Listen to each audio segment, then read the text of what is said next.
Hello everyone, welcome to official channel of Pratham Test Prep. Students, I am Rahul Sharma. I just hope students आप सबको मेरी अच्छी से आवाज आ रही होगी. Your answer is yes. Please chat box में लिख के कंफर्म कीजिए so that मैं अपने सेशन को स्टूडेंट्स फर्दर कंटिन्यू कर पाऊँ. स्टूडेंट्स, आज के सेशन में हम स्टार्ट करने वाले हैं सबसे इंपॉर्टेंट एंड सबसे डिफिकल्ट सब्जेक्ट जो काफी बच्चों को लगता है, that is mathematics. CUET domain class 12 का मैथमेटिक्स स्टूडेंट्स आज से हम स्टार्ट करने वाले हैं. हमने एक ये सीरीज मेंटेन की है जिसके अंदर स्टूडेंट्स मोस्ट इंपॉर्टेंट पीवाईक्यूज हम डिस्कस करेंगे लास्ट 2 to 3 इयर्स के. राइट, फॉर एग्जाम्पल के लिए आज हम मैक्सिमम क्वेश्चंस लेके आए हैं 2024 के सीयूटी डोमेन एग्जाम के. सिमिलरली नेक्स्ट सेशंस में हम 2025 एंड फर्दर चीजों को बहुत अच्छे से डिस्कस करेंगे. स्टूडेंट्स, ये पूरा सेशन आप सबके लिए बहुत ज्यादा इंपॉर्टेंट रहने वाला है बिकॉज इसमें हम पीवाईक्यूज क्वेश्चन तो डिस्कस करेंगे ही करेंगे and the most important thing साथ के साथ स्टूडेंट फ्यू इंपॉर्टेंट ट्रिक्स, क्या ओवरव्यू होना चाहिए, किस तरीके से पेपर को अटेम्प्ट करना चाहिए, कौन से क्वेश्चंस करने चाहिए, कौन से स्किप भी करने चाहिए, ये सब चीजें भी समझना इंपॉर्टेंट है. बिकॉज स्टूडेंट जैसे कि आपको पता है सीयूटी डोमेन मैथ्स के पेपर में हमारे पास 50 क्वेश्चंस आएंगे और टाइम हमारे पास ओनली 60 मिनट्स. मींस ऑलमोस्ट एक क्वेश्चन को हमको 1 मिनट में सॉल्व करना होगा, जो कि इतना ज्यादा इजी नहीं होता है. तो अगेन इन सब चीजों को सीखने के लिए ही ये सेशन हम आपके लिए लेके आए हैं. तो प्लीज अच्छे से फोकस कीजिएगा. इफ इन केस कोई भी क्वेरी आती है, कोई भी डाउट होता है, साथ के साथ आप हमें कमेंट सेक्शन में लिख के बता भी सकते हैं, जिसको अगेन हम फर्दर दोबारा रिपीट करके आपको एक्सप्लेन करेंगे. Is it okay? तो आई थिंक ये चीज समझ चुके होंगे कि ये वाला सेशन बहुत ज्यादा आपके लिए इंपॉर्टेंट रहने वाला है. Is it okay? तो चलिए बिल्कुल टाइम वेस्ट नहीं करते, let's start with the question. Students, straight forward हम क्वेश्चन से स्टार्ट करते हैं. आई थिंक आपको स्क्रीन अच्छे से विजिबल होगी. अगेन ये सारे के सारे पीवाईक्यूज क्वेश्चन है आपके सामने, आपको दिख भी रहा होगा. मैंने पूरा पेपर का ही कटआउट लगा रखा है जिससे कि एक्चुअल आपको फील भी आए कि हाँ भाई ये एक्चुअली पेपर के क्वेश्चंस है. तो अगेन ऐसे ही क्वेश्चंस इस साल भी आएंगे, अच्छे से प्रिपेयर कीजिए. राइट, तो चलिए let's start with question number 1. Question number 1 समझते हैं स्टूडेंट्स. क्या बताया क्वेश्चन नंबर 1 में? A and B are symmetric matrices of the same order. Means दो मैट्रिक्स है जिनका ऑर्डर सेम होने वाला है, तो दोनों की दोनों सिमेट्रिक है. स्टूडेंट, सिमेट्रिक मैट्रिसेस क्या होती थी, साथ के साथ रिवीजन भी करते हैं. बेसिकली अ मैट्रिक्स जिसका ट्रांसपोज सेम होता है, तो मींस बी भी सिमेट्रिक है, मींस बी का ट्रांसपोज भी एज इट इज बी होने वाला है, same. Now they are asking for what, इन्होंने पूछा है A B minus B A के बारे में बताइए. Means A B minus B A symmetric होगी या नहीं. तो अगेन हम स्टूडेंट कैसे चेक करेंगे, हम इसका ट्रांसपोज फाइंड आउट करेंगे. अगर स्टूडेंट्स ट्रांसपोज करने पे अगेन सेम मैट्रिक्स आ जाएगी, सेम हमारे पास रिजल्ट आ जाएगा, तो हम उसे बोल देंगे सिमेट्रिक. अगर नेगेटिव टाइम ऑफ दिस आया तो हम उसे बोल देंगे स्क्यू सिमेट्रिक. तो अगर फर्दर इसको सॉल्व करें, ऐसे क्वेश्चन स्टूडेंट्स आपकी एनसीईआरटी में भी है, राइट ना. तो इसको कैसे करेंगे, ए बी का ट्रांसपोज माइनस बी ए का ट्रांसपोज. स्टूडेंट्स आपको प्रॉपर्टी पता होगी, ए बी का ट्रांसपोज एक्चुअली क्या बन जाता है, it becomes B transpose A transpose minus A transpose B. Basically ये फ्लिप हो जाता है, राइट. बी ट्रांसपोज तो स्टूडेंट बी ही रहेगा, A transpose A as it, this is A, this is B. Let's take negative, because मैं चाहता हूं स्टूडेंट जो मैट्रिक्स थी बेसिकली सॉल्व करने के आने के बाद जो आ रही थी सेम वही फॉर्म हो जाए. तो नेगेटिव कॉमन लिया तो it becomes what, A B minus B A. ये तो सेम मैट्रिक्स का नेगेटिव टाइम आ गई स्टूडेंट. अगर नेगेटिव टाइम आती है तो आंसर क्या होना चाहिए, option number 3 which is skew symmetric matrix. Students एक चीज समझ में आई क्वेश्चन नंबर 1 से, एक्चुअल पेपर में बहुत डिफिकल्ट क्वेश्चन नहीं आते, ऐसे क्वेश्चंस भी आते हैं फॉर श्योर जो एनसीईआरटी में होते हैं. देखिए ये क्वेश्चन एनसीईआरटी टाइप में है हमारे पास, राइट. तो we are done with question number 1. चलिए let's move for question number 2. देखिए again question number 2, it says if A is a square matrix of order 4, determinant of A 4 given है आपको, asking for twice of A का determinant. Student हमारे पास कुछ ना identities या formulas थे. K times of A का determinant क्या होता था, it's K to power n determinant of A, where n means what, n cross n matrix का ऑर्डर होना चाहिए. Is it okay? यहाँ पे आप देख रहे हैं twice of A which becomes what, 2 to power n. यहाँ पे स्टूडेंट n क्या है, ऑर्डर बोला गया 4, means 2 to power 4 into determinant of A. 2 to power 4 is student what, 16. determinant of A आपको पहले से गिवन है 4, 16 4s are which becomes 64. Means इस क्वेश्चन का आंसर क्या है, 64.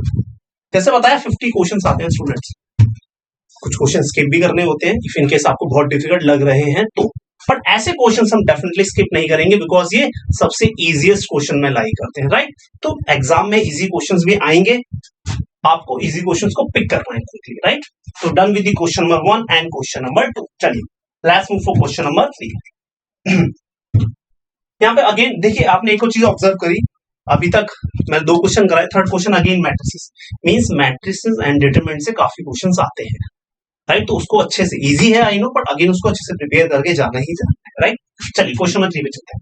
बोला क्या, ए अगेन एक 3x2 ऑर्डर की मैट्रिक्स है, B x cross y order की, एंड मल्टीप्लाई करके 3x1 आ रहा है। तो बोला x एंड y की वैल्यूज क्या हो सकती हैं। चलिए देखते हैं। आपको पता है स्टूडेंट, दो मैट्रिक्स मल्टीप्लाई कब होती हैं, a एंड b। सपोज इसका ऑर्डर है n1 क्रॉस m1, इसका ऑर्डर है n2 क्रॉस m2।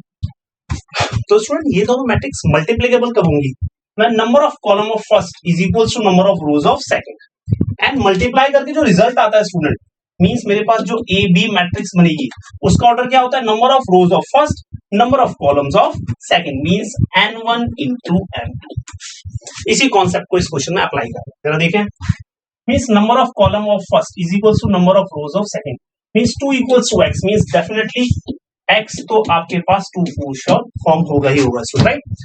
मल्टीप्लाई करके जो मैट्रिक्स बनेगी, मींस उसका ऑर्डर क्या होने वाला है, 3 into y, means a into b का ऑर्डर हो जाएगा student 3 into y, which is given you as, multiply करके जो रिजल्ट है उसका ऑर्डर 3 क्रॉस 1 गिवन है, means directly I can say this as y equals to 1, means x आपके पास आ गया स्टूडेंट्स 2, y 1। कौन सा ऑप्शन है, option number 2 is the right answer. Is it okay. तो आगे सीयूटी डोमेन अच्छा पेपर होता है, टाइम लिमिट वगैरह कॉन्स्टेंट्स होते हैं, बट एक्चुअल में बहुत कॉम्प्लेक्स भी नहीं होगा अगर आप अच्छे से प्रिपेयर करेंगे और अच्छे से क्वेश्चंस को पिक करेंगे, right.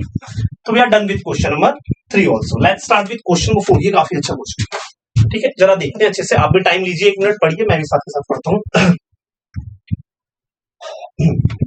If a function f of x equals to x square plus bx plus 1 is increasing in the interval 1, 2 in the least value of b। पहले स्टूडेंट्स जल्दी थोड़ा सा याद कीजिए इंक्रीजिंग फंक्शन का मतलब क्या होगा। टेक योर 10 सेकंड्स एंड थोड़ा सा दिमाग में लाइए इंक्रीजिंग की कंडीशन क्या होती है। आई जस्ट होप आप सब साथ के साथ ट्राई कर रहे होंगे स्टूडेंट्स, राइट। देखिए मैं तो सॉल्व करूंगा इस क्वेश्चन, थोड़ा खुद से भी ट्राई कीजिए। इंक्रीजिंग फंक्शन मींस फंक्शन, अगर मैं मैथमेटिकल टर्म में, बिकॉज अभी सॉल्व करना है, डेफिनेशन वगैरह में नहीं जा रहे, मैथमेटिकल टर्म में बोलूंगा फंक्शन का अगर derivative greater than equal to 0 है तो भाई function increasing. In short function का डेरिवेटिव क्या हो सकता है, x square plus B x plus 1, तो उसका डेरिवेटिव क्या हो गया 2x, bx का डेरिवेटिव, b कांस्टेंट है, x का derivative 1 means 2x plus b, it should be greater than 0। अब बोला गया b की कम से कम क्या वैल्यू हो कि मुझे गारंटी हो जाए कि ये फंक्शन क्या हो जाए इंक्रीजिंग, b की लीस्ट वैल्यू।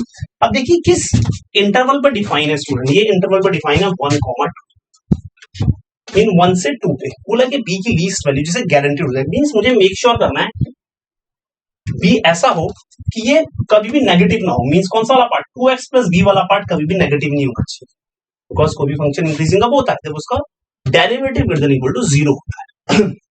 तो मींस अगर मैं 1 लिख लूं एग्जांपल के लिए, राइट, आप ध्यान से देखिए, अगर 1 लिख लूं ये बन जाएगा 2 into 1 means 2 plus b, right. तो b यहाँ पे लीस्ट वैल्यू क्या हो सकती है भाई, b को आप -2 लिख सकते हो, कोई प्रॉब्लम नहीं है, लीस्ट बिकॉज 0 हो सकता है ज्यादा से ज्यादा, 0 से पीछे नहीं होना चाहिए भाई। ये पूरा 0 होने में क्या हो सकता है, b को -2, 2 से कैंसिल हो गया, -2 0 हो जाएगा। इंक्रीजिंग फंक्शन है, मैं 2 भी फिल कर सकता हूं, अगर मैं 2 फिल करूंगा student 2 to the 4 plus b 0, अब 4 है, b -2 पे वर्क कर रहा है, डेफिनेटली b -2 पे वर्क कर रहा है, बट कुछ बच्चे सोचेंगे सर इसका मतलब b -4 भी वर्क करेगा, तो b को मैं -4 बोल सकता हूँ, प्रॉब्लम है -4 इस कंडीशन में तो फॉलो कर जाएगा, लेकिन अगर इसी कंडीशन में b -4 होता तो देखिए क्या हो जाता, 2 into 1 2, अगर 4 लिख देता तो ये -2 बन जाता और ये लेस देन 0, मुझे मेक श्योर करना है ग्रेटर देन इक्वल टू 0। तो मींस -4 सिर्फ इस पर्टिकुलर 2 के लिए सेटिस्फाई कर रहा है और बहुत सारी वैल्यूज उसके लिए फुलफिल नहीं करेगा। बट हाँ अगर मैं -2 लिखूं उसके बाद 1 से 2 के बीच में कोई भी वैल्यू पुट करूंगा एवरी टाइम, जो डेरिवेटिव है x की वैल्यू सब्स्टिट्यूट करके ग्रेटर देन इक्वल टू 0 आ रहा है, मींस नेगेटिव कभी नहीं आ रहा, तो मींस लीस्ट वैल्यू कम से कम -2, मींस फॉर श्योर आंसर इस क्वेश्चन का है -2, मींस आप -2 वैल्यू लीस्ट वैल्यू डाल सकते हो, उससे नीचे जाओगे तो प्रॉब्लम हो जाएगी, जैसे मैंने दिखाया -4 के लिए हो गई या -3 के लिए भी होती है। Is it okay? Least value बोलिए 0 एंड 5 भी माइट बी सेटिस्फाई करता, बट क्वेश्चन में लीस्ट बोला गया तो इन सब में सबसे छोटा नंबर -2 ही है, that's why answer is option number 3, right? तो question number 4 application of derivative के कॉन्सेप्ट से आएगा। चलिए let's move for our next question. Question number 5, देखिए हो सकता है माइट भी आपके स्कूल में अब ना पढ़ाया गया हो एक्सपेक्टेशन, ठीक है, बट अगेन पहले लास्ट से लास्ट ईयर ये सीयूटी के एग्जाम में आया हुआ है, तो अगेन हो सकता है माइट भी स्किप कर रखा हो, माइट भी ना पढ़ाया जाए, बट अगेन एक क्वेश्चन हम देख लेते हैं, इफ इन केस कभी आया तो चीजों को समझ लेते हैं, इतना कोई बहुत कॉम्प्लिकेटेड चीज नहीं है। एक्सपेक्टेशन, एक्सपेक्टेशन का मतलब क्या होता है स्टूडेंट? मैथमेटिक्स में प्रोबेबिलिटी के केस में एक्सपेक्टेशन को बेसिकली हम ई ऑफ एक्स से रिप्रेजेंट करते हैं, जिसे हम मीन भी बोलते हैं बहुत बार, मीन, ठीक है, इन केस ऑफ प्रोबेबिलिटी। इसका फॉर्मूला क्या होता है? बहुत ही इजी है, देखिए आपने प्रोबेबिलिटी डिस्ट्रीब्यूशन पढ़ा होगा, राइट? एक्स एक रैंडम वेरिएबल है, जैसे यहाँ पे बोला गया, मैं यहीं पे बता देता हूँ, बोला 2 dice are thrown simultaneously, x denote the number of fours, तो नंबर ऑफ फोर्स अगर 2 डाइस को थ्रो करेंगे तो 4 के आने के चांस क्या क्या हो सकते हैं स्टूडेंट? 4 के आने के चांस क्या हो सकते हैं, क्या पता 4 एक बार भी ना आए।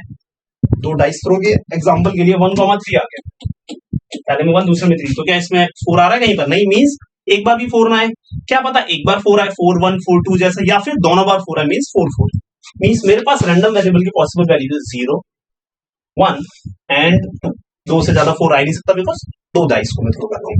बोला जब एक बार भी नहीं आएगा तो उसके चांसेस क्या होंगे? एक बार आएगा 4, उसके क्या चांस होंगे? 2 बार आएगा उसके चांस क्या होंगे? स्टूडेंट अगर 2 डाइस को थ्रो करेंगे तो टोटल आउटकम्स तो 36 होने वाले हैं, 6 into 6 36। यहीं से स्टार्ट करते हैं, इजी से, दोनों पे 4 आने के चांस तो एक ही चांस है, 4,4 मींस 1/36 फॉर श्योर इसके चांस रहेंगे। आई थिंक ये वाली बात से आप स्टूडेंट्स एग्री करेंगे, राइट? 1/36 इसके चांस है। एक बार 4 आने के चांस क्या है? देखिए ध्यान से इधर स्टूडेंट, हो सकता है 4 1 हो, 4 2, 4 3, 4 4 नहीं, 4 4 पे तो 2 बार है, 4 4 काउंट नहीं करेंगे, 4 5 एंड 4 6, 1 टाइम 4, इनको फ्लिप कर दें, मींस 1,4 भी पॉसिबल है, 2,4 भी पॉसिबल है, 3,4 भी पॉसिबल है, 5,4 भी पॉसिबल है, 6 मींस 10 पॉसिबिलिटीज हैं जिसमें 1 टाइम एक बार 4 आएगा, means it becomes 10/36। 10 + 1 11 means definitely 25 outcomes रहे होंगे, बिकॉज टोटल 36 होते हैं, इसमें से एक बार 2 बार 4 आ गया, 10 टाइम्स 1 टाइम 4 आया, तो रिमेनिंग आउटकम्स जो बचे उसमें एक बार भी 4 नहीं आया होगा, मींस 25। इतना भी पता है तीनों की प्रोबेबिलिटी सम 1 होता है, राइट? अब पूछा एक्सपेक्टेशन, तो एक्सपेक्टेशन या मीन, इसका फॉर्मूला होता है student summation of xi into probability of xi। Means basically करना क्या मैं बताता हूँ, फॉर्मूला बेस में कंफ्यूज मत होइए, समझिए। बेसिकली ये जो प्रॉपर्टी है, मींस ये रैंडम वेरिएबल की जो वैल्यूज है, इनको आपको इससे मल्टीप्लाई करना होता है। मैं समझाता हूँ, जैसे कि यहाँ पे क्या करोगे, 0 into 25/36 plus 1 into 10/36 plus 2 into 1/36। 0 into something it becomes 0, 10 plus 12 means 12/36, 12 3s are 36 means 1/3, means इस क्वेश्चन का स्टूडेंट आंसर होने वाला है option number 2, that is 1/3। Expectation might भी हो सकता है सिलेबस में स्कूल में डिलीट ही हो रहा होगा, तो अगेन इफ यू वांट आप इसे स्किप कर सकते हैं, क्योंकि इस बार सीबीएसई या सीयूटी ने गाइडलाइन दी है कि भाई एग्जैक्ट न्यू वाली एनसीईआरटी फॉलो करने वाले हैं, कुछ भी डिलीटेड नहीं आएगा। ये क्वेश्चन था, अगर आप चाहें तो इसे स्किप कर सकते हैं राइट नाउ, बट अगेन मैंने एक्सप्लेन कर दिया, एक्सपेक्टेशन कोई बहुत बड़ा टर्म ऐसा नहीं था, राइट? चलिए let's move for next question. Question 5 हमने कर लिया student, let's move for our next question, question number 6। ध्यान से देखिए स्टूडेंट, अच्छा क्वेश्चन है, मींस इस तरह के आपको टेबल वाले क्वेश्चंस भी एग्जाम में आने के चांसेस रहेंगे, ठीक है?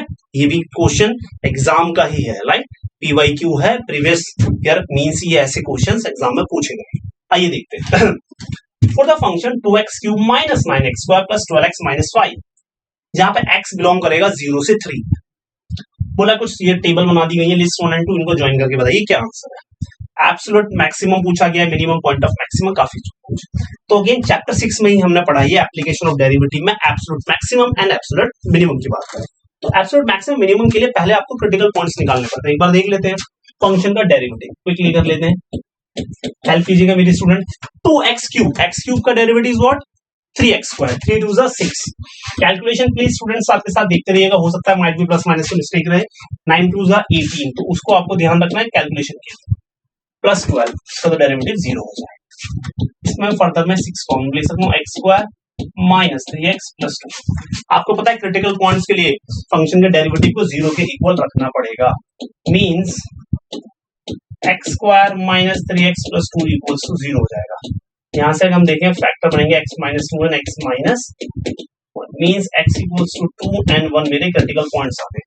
बट स्टूडेंट जब भी क्लोज इंटरवल पे बात होती थी, आपको याद हो क्लोज इंटरवल पे बात होती थी, हम क्या करते थे, हम इनको भी इंक्लूड करते थे, मींस जिन पॉइंट्स पे मुझे फंक्शन की वैल्यू निकालनी है वो है 0 1 2 एंड 3, मींस 4 पॉइंट्स पे आप फंक्शन की वैल्यू निकालें। अभी तक कौन सा पॉइंट क्या होगा हमें भी नहीं पता, बट हाँ 4 पॉइंट्स पे फंक्शन की वैल्यू निकाली, दैट इज फॉर श्योर। एक एक करके सॉल्व करते हैं, देखते हैं किसका आंसर मैच करेगा। चलिए मैक्सिमम को पूछा गया, ठीक है 0 पे निकाल लेते हैं पहले। कैलकुलेशन आप कीजिएगा, 0 0 0 मींस -5, ठीक है -5 आ गया। फिर एक बार 1 पे निकालते हैं, 1 पे कितना हो जाएगा स्टूडेंट 2 -9 -7 -7 प्लस 12, -7 प्लस 12 हो गया 5 5 -5 0, 1 पे 0 वैल्यू आ गई। कैलकुलेशन ऑल योर्स, प्लीज अच्छे से देखिए। 2 पे निकालते हैं, 2 कितना हो गया 8 8 2 जा 16, 2 स्क्वायर 4 4 9 जा 36, 12 2 जा 24 -5। स्टूडेंट प्लीज कैलकुलेशन अच्छे से देखिएगा, -20 प्लस 24 प्लस 4 -5 -1 वैल्यू आएगी at x equals to 2, f of 2 पे -1 है। अगेन प्लीज अच्छे से देखना भाई कैलकुलेशन, ठीक है 3 पे भी चेक कर लेते हैं। चलिए 3 क्यूब 27 27 2 जा 54, 3 स्क्वायर 9 9 9 जा 81, 3 12 3 जा 36 -5, 54 -81 हो जाएगा -27 -27 प्लस 36 कितना हो जाएगा 9 9 -5 इज 4 मींस 4 वैल्यू आ गई, हमारे पास सारी वैल्यूज आ गई। अब एक बार देख लेते हैं अच्छे से, एब्सोल्यूट मैक्सिमम वैल्यू, मैक्सिमम कब आई वैल्यू, क्या आई है मैक्सिमम वैल्यू जी, मैक्सिमम वैल्यू आई है 4, तो मींस फन का आंसर 4th पे होना चाहिए। 1 का 4th सेकंड वाला ऑप्शन 1 का 4th पहले से गिवन ही था, मींस 3 ऑप्शन में। अच्छा एब्सोल्यूट मिनिमम वैल्यू क्या आई, मिनिमम वैल्यू आई जी -5, मिनिमम आई है -5 मींस बी का थर्ड आंसर, बी का ऑप्शन थर्ड, बी का ऑप्शन थर्ड, ये कट हो गया, ये पहले से कट था हमारे पास, कौन से कौन बचे third B B fourth, means अभी तक चल रहा है सही, दोनों में से कोई आंसर होने वाला है। फिर बोला पॉइंट ऑफ मैक्सिमम, मैक्सिमम किस पॉइंट पे है स्टूडेंट, मैक्सिमम आया है 3 पे, point of maximum 3 means D के लिए 1 होना चाहिए, डी के लिए 1 किधर दे रखा है, सी ऑप्शन में दे रखा है, means third portion is absolutely right. तो राइट आपको समटाइम ऐसा भी करना पड़ेगा, इन चीजों को सॉल्व करना पड़ेगा। Is it okay? So this is all about question number 6। अच्छे से देखिए, कहीं भी कोई प्रॉब्लम लग रही है प्लीज मुझे बताइए साथ ही साथ, राइट। चलें स्टूडेंट्स नेक्स्ट क्वेश्चन पे, आई होप ये वाली चीजें आपको समझ में आई होंगी। चलिए let's move for next question, that is question number 7। Okay देखिए यहाँ पे बहुत बार बच्चों का डाउट होता है सर एलपीपी के ऊपर एमसीक्यू क्वेश्चंस कैसे ही बन सकते हैं, वो देखिए आपके सामने है, ठीक है लीनियर प्रोग्रामिंग पे एमसीक्यू क्वेश्चन जो अगेन पीवाईक्यू क्वेश्चन है, सीयूटी डोमेन मैथ्स में पूछा गया है। अगेन आराम से पढ़िए पहले क्वेश्चन को, देखते हैं। An objective function z equals to ax plus by is maximum at points 8, 2 and 4, 6. A and B both are non-negative numbers, means greater than equal to 0, greater than equal to 0, and A and B equals to 25. The maximum value of the function क्या होने वाली है? देखिए maximum है 2 points पे 8, 2 and 4, 6. इसका मतलब क्या है? मींस 8, 2 सब्स्टिट्यूट करोगे एंड 4, 6 दोनों पे सेम वैल्यू आने वाली। तो लेट्स डू दिस थिंग। हमने x की जगह a पुट किया, means it becomes 8 of a. y की जगह 2 means 2b equals to 4a plus 6b। Solve किया 4a 4b means a equals to b, that is for sure कि a and b both are equal, a and b equal रहेंगे। आपको एक condition भी दी थी student, a into B is 25 means a into B की जगह भी a लिख दीजिए, a स्क्वायर इज 25 और I can say this as a equals to 5, a 5 आ गया, नेगेटिव लेना नहीं था, वो था ग्रेटर देन इक्वल टू 0, तो a 5 मीन्स फॉर श्योर ये जो z है मेरा फंक्शन a की जगह 5 लिख दीजिए, अगर a 5 है ना b भी 5 रहेगा because a and b both are equal, means मेरे पास आ गया 5x 5y।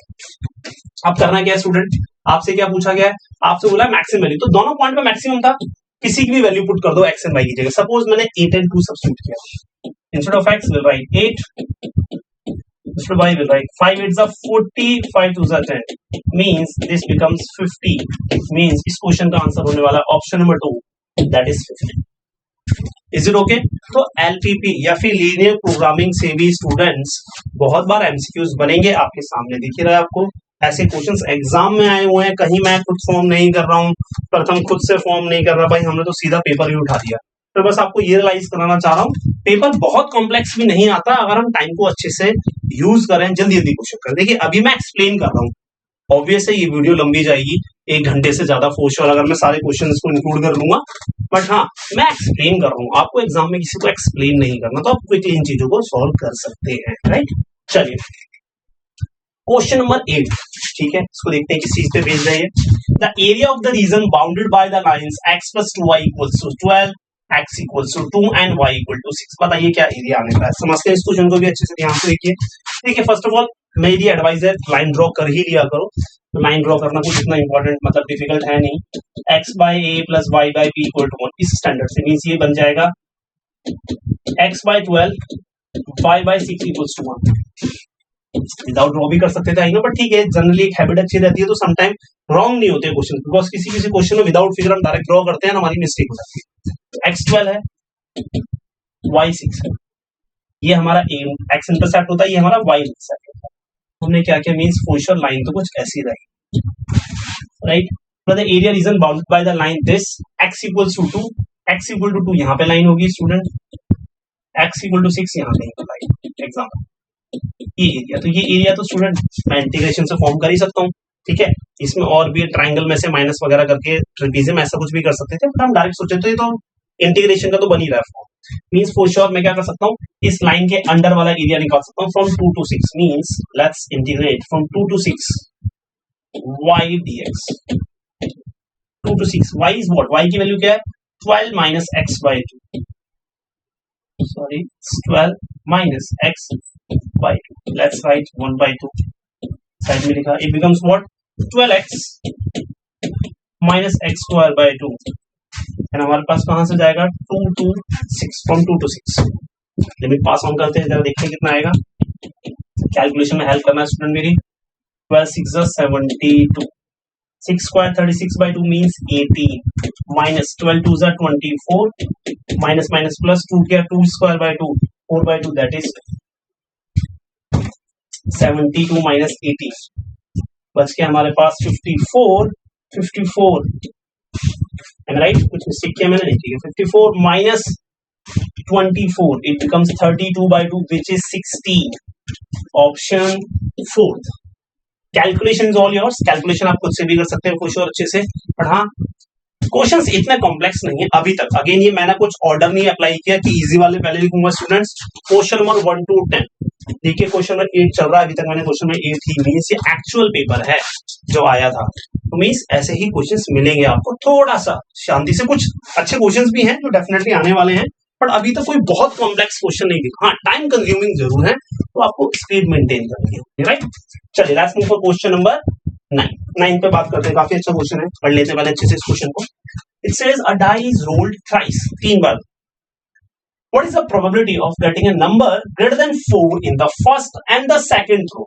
पहले एंड दूसरे में greater than 4 होना चाहिए, and a number less than 4 in third वाले थ्रो में लेस देन 4 होना चाहिए। देखिए फर्स्ट ऑफ ऑल ये तीनों की तीनों इवेंट्स ना 3 बार थ्रो किया है ना, तो स्टूडेंट तीनों की तीनों इंडिपेंडेंट है। इंडिपेंडेंट का मींस एक इवेंट का होना है ना होना दूसरे पर डिपेंड नहीं कर रहा है। मींस मैं ऐसे बोल सकता हूँ अगर ये 3 इवेंट है समझने के लिए, तो इन तीनों को एक साथ साइमल्टेनियसली परफॉर्म करना is same as product of probability of individual events.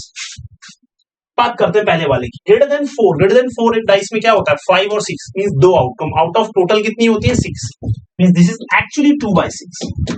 B के लिए भी again it's 2/6। C event, C में क्या बोला गया, number less than 4, less than 4 means 1 2 3 means 3/6।